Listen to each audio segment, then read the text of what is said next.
Hi, Noel. Hey Sabrina, how are you? I'm great. How are you?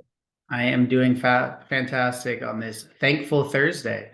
Great. Me too. I know we talked about wanting to dive deeper into the spheres, and today I thought that we can dive deeper into the sphere that is near and dear to your heart, no pun intended, the physical sphere. So, can you tell Absolutely. everyone listening what the physical sphere encompasses? Absolutely. So the physical sphere is kind of that sphere where we're just concerned with the physical body. And I know in five spheres we talk about how we're all connected into all the spheres, but that physical sphere is really about how we take care of our physical person. And this could be not simply just exercise, but things like what we put into our body, the foods that we consume, the beverages that we consume, the medications that we take. And I think too oftentimes people who talk about physical wellness, sometimes they sort of neglect medications, supplements, other types of nutrition that they're putting into their body other than foods. Of course, this involves exercise, the things that you do for physical activity, whether that's competing in a sport or something you do recreationally or just something for fun. And I am always that person who says, as long as you're moving, you're on the right path.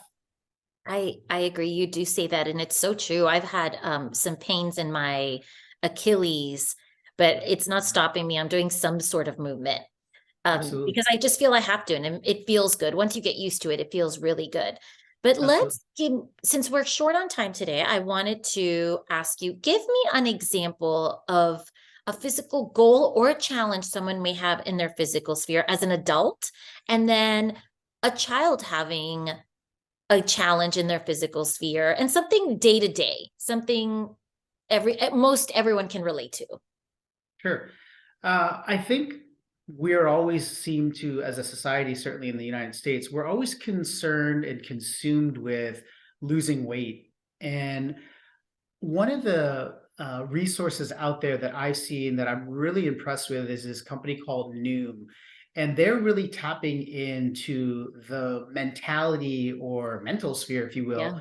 behind losing weight. And I've always felt that whether it's in my own life or the people around me that I can have an impact with, creating a strategy that truly is going to work for you. A lot of people say, "Oh, I'm going to join a gym in January," but they're not sure what gym to join, what Mhm. the exercises they're going to do, what content they're going to focus on. Some people have an idea because they hear from friends and what have you.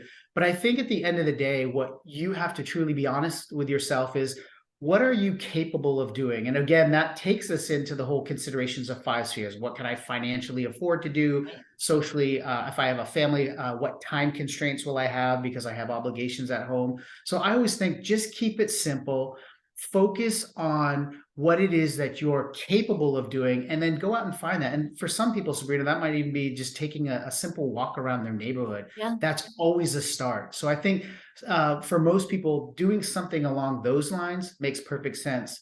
Now, the second part of the question, for kids, I always feel like as a parent, and certainly with our daughter Naima, I'm the one who's always creating this sort of strategy for her for whatever she might want to do. So she plays soccer, and I'm thinking, okay, well, if she wants to be the best version of herself on the soccer field, she's going to need to supplement with some weight training at home, maybe some speed drills, things of that nature. I think if we're considering that as parents, others might look at their child's activities and kind of ask the question, is my child doing enough to be healthy? And Yeah. we grew up in a generation, Sabrina, as you know, where man, we spent time outdoors and played whatever till whenever until we were called to come back in. And I think today, with the advent of technology and the different things that kids have available to them, they're not doing those things as regularly. And so it's incumbent upon us as parents, and any adults in general, whether it's at schools or wherever, to encourage kids to be active. And so I think for me, I start with, well, Naima, what do you like? What do you like to do? And sometimes, she's joined us on walks. She's has an affinity with soccer, and so she's kind of fell in love with that. And then seeing you and I in our garage doing different types of high intensity workouts, CrossFit stuff, weightlifting. I think she's just naturally inclined to want to do those things and somewhere like emulate us, I guess. So that's Yeah. kind of how I would address things for kids or And children let's in be that clear situation. also, when we're talking Mhm. about not just adults, but children, we're also talking about what they're putting into their body. Right. Um, Naima, just like majority of kids in this world, love sugar. If it was up to her, she'd probably, have a couple slices of cake each day.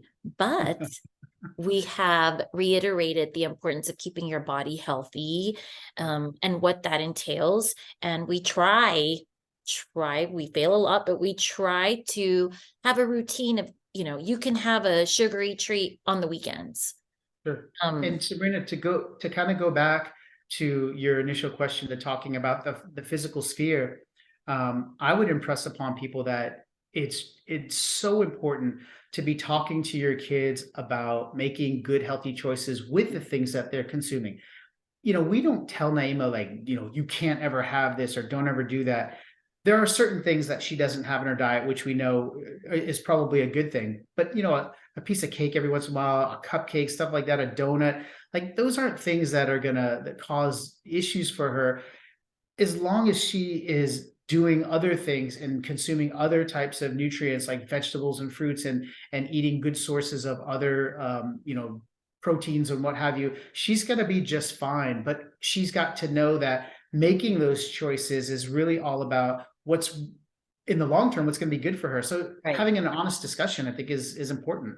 And doing it early so that she Yep, grows up knowing that she needs to keep that in balance, so it doesn't take her other spheres off balance. So I absolutely. want to give you an example, and the people listening, about something I've gone through. And I feel like the more vulnerable we are, the more people will listen to what the 5 spheres, we're living it, right? So Sure. as you know, a few years ago, I had severe stomach issues. I was always bloated, stomach pains. I had that full feeling constantly. And it took, I'll keep this short, but it took a couple years until I figured out that it was gluten that was the culprit. I got blood work done at the doctor's office, and I do not have celiac, but I started narrowing down which foods were causing problems. And at the end, we figured out it was gluten. While I was going through that, though, I did not feel good in the clothes I was wearing. I was not obese, overweight, but I did not feel good or healthy. My mental sphere was off because I felt sad. Like, why don't I feel good? I felt insecure, and that affected my social sphere. No, I don't want to go to the pool with friends because I don't feel good in my body right now. It's just an example, a personal example, something many women my age go through now. And I'm realizing that, talking to people, that we do go through this, and one sphere has such an impact on the other spheres. Absolutely. I've said in some interviews in the past that I see the physical sphere almost like the foundation or the underpinning for your success in 5 spheres, in all of the 5 spheres. And you hit the nail on the head. Your lack of wellness truly impacts every other facet or sphere of your life. And I think it's so important for people to recognize what you do for your body, I guess I'd call it self-preservation. The choices that you make can have resounding impacts across your spheres.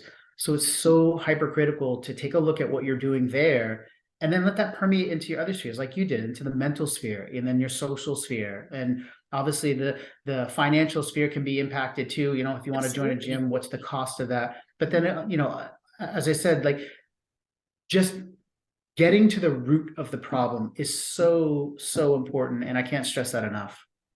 Good. Well, thank you for explaining what the physical Absolutely. sphere entails. I look forward to providing more resources, regarding the physical sphere to everyone out there. And I look forward to the next chat we have about one of the other spheres. So thank you. Can't wait. Thanks, Sabrina.